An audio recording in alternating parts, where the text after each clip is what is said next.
Hello and welcome back to Rev Endurance Sports.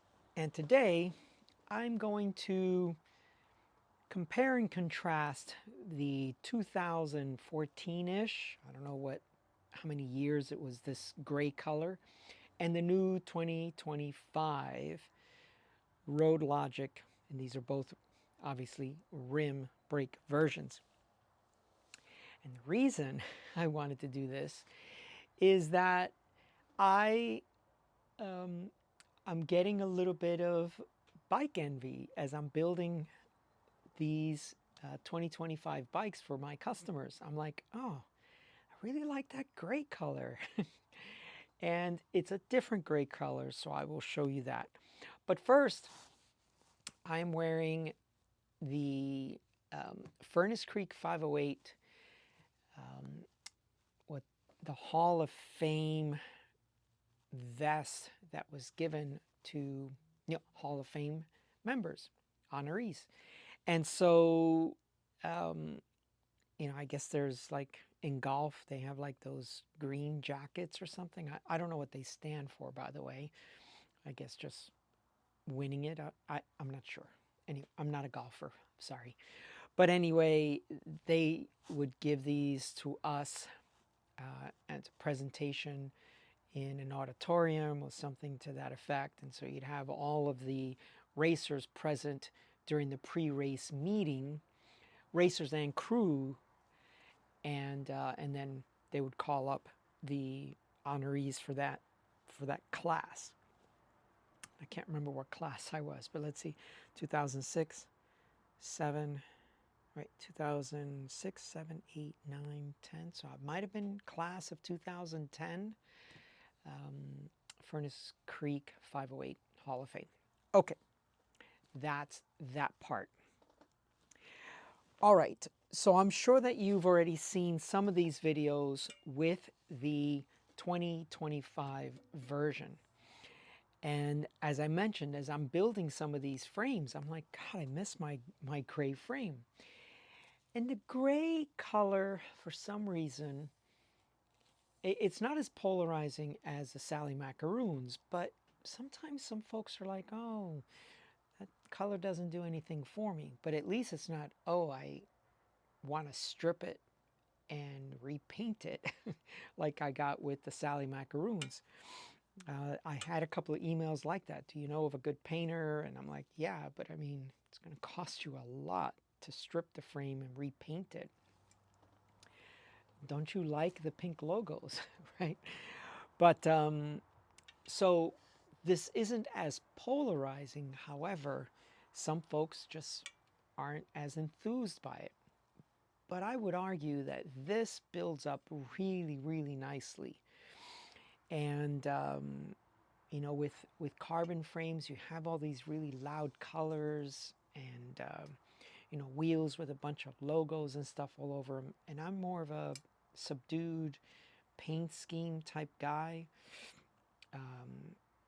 and I prefer something that is just not as look at me, look at me, look at me as you're going down the road. So this is my 2014 frame.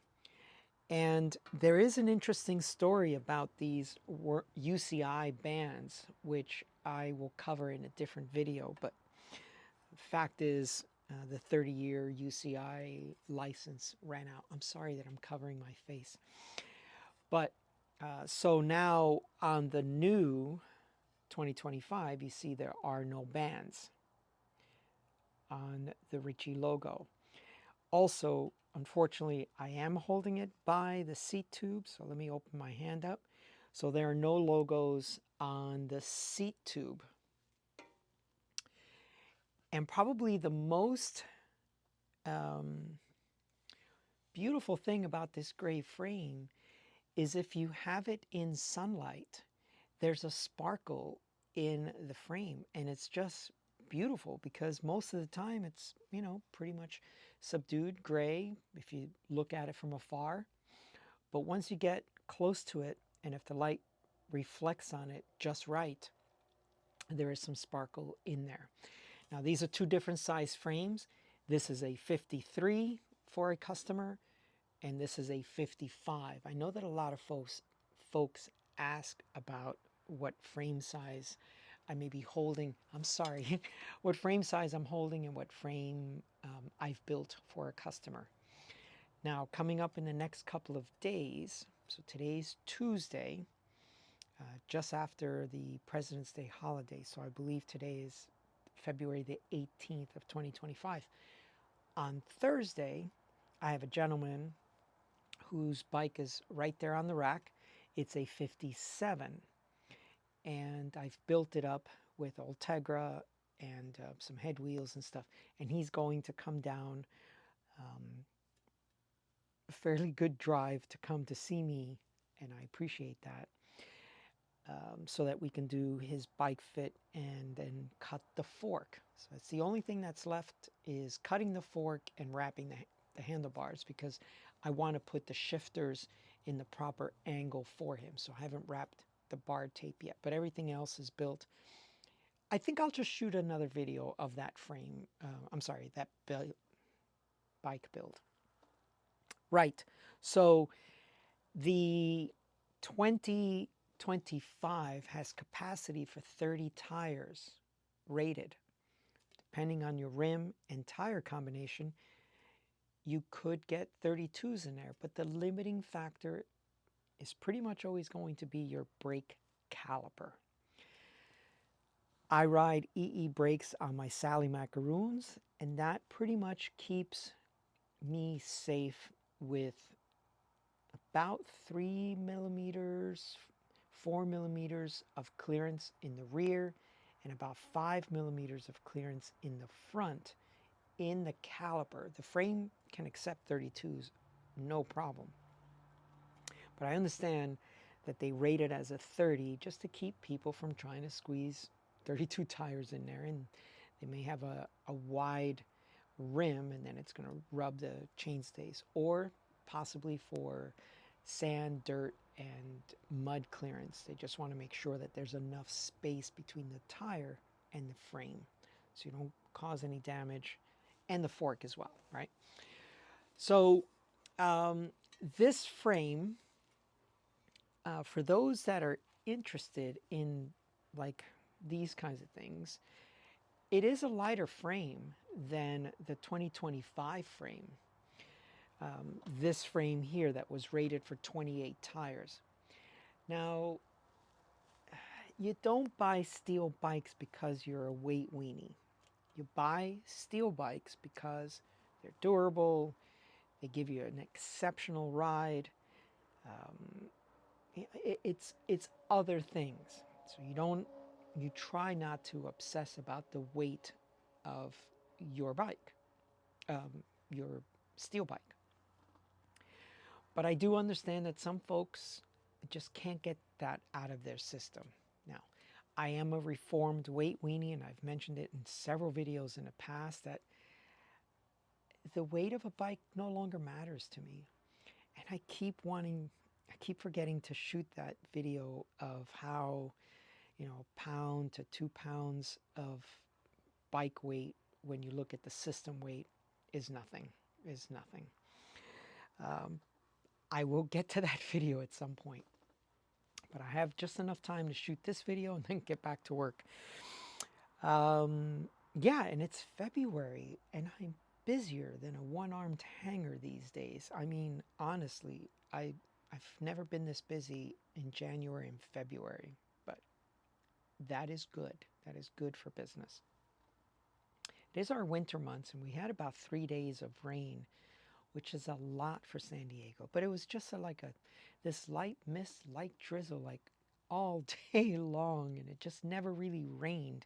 But everything was wet. Roads were wet. Just not the best riding conditions. So, yeah. So if you have one of the older frames, I'd like to hear from you.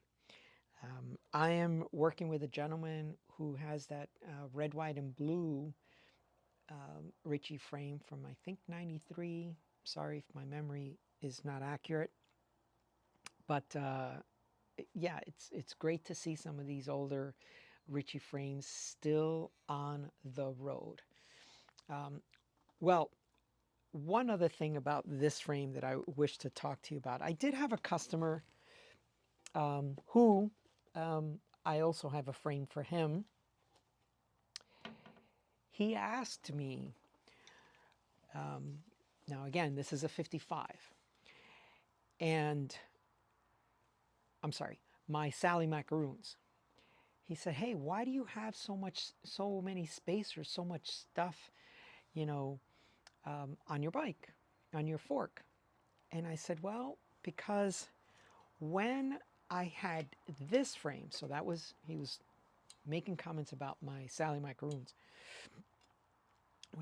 When I got this bike in 2014, I just was riding, centuries and occasionally 150, maybe 200 miles on it.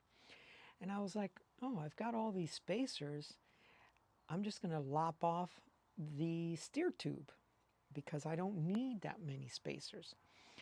Now this frame, the 55, has a 160 head tube. And I had been racing 140 head tube carbon bikes.